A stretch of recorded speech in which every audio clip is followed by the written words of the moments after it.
খাওয়া যাবে, রাজনীতি ওগুলা মনেই আসবে না। ওই পুরোনো দিন নসিব শান চলছে, দৌড়ি দৌড়ি যেছি।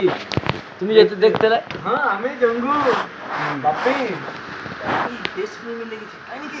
চাচা তুমি কাটো দুটো তাকে আমি বলতো বলতে এরকম? হ্যাঁ বাপি বলতে বাপিকে আমি বলছি চান করতে করতে মন দেয় বাপি দেশ প্রেমী লেগেছে।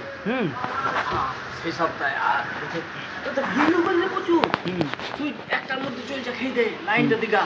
তারপর আমি যেছি বাপি বলে গেলে দুটো কাটবি আর তোর একটা তিনটে মানে জম্মু করলি তো জম্মু আমি বাপি তিনজন হাতে তিন মূর্তি আর কি আনন্দ রে বাবা রে। তিনজন হাতে যে বলে না কি রে পেলি আমি হ্যাঁ পেয়ে গেছি এই চান্দুদার কাছে। হে সেকেন্ড ক্লাস নিতে পারলি নি বাপি আমার চিঠি আছে। হ্যাঁ ভালো আছে। কত করে দাম ছিল টিকিটের তখন? 90 পয়সা।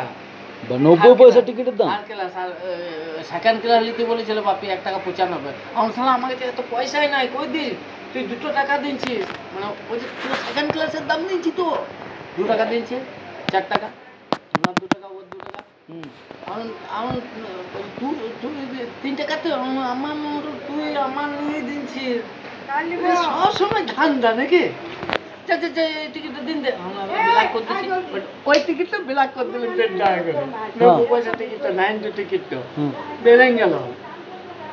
ওই ওই টিকিট থেকে আমাদের সেকেন্ড ক্লাস হয়ে গেল আর সেকেন্ড ক্লাস ফাঁকা থাকে 90 টিকিটটা ব্ল্যাক হতো 1.5 টাকা করে তো বিক্রি করে দিলাম 3টে টিকিট 90 টিকিট 4.5 টাকা হয়ে গেল আরামসে।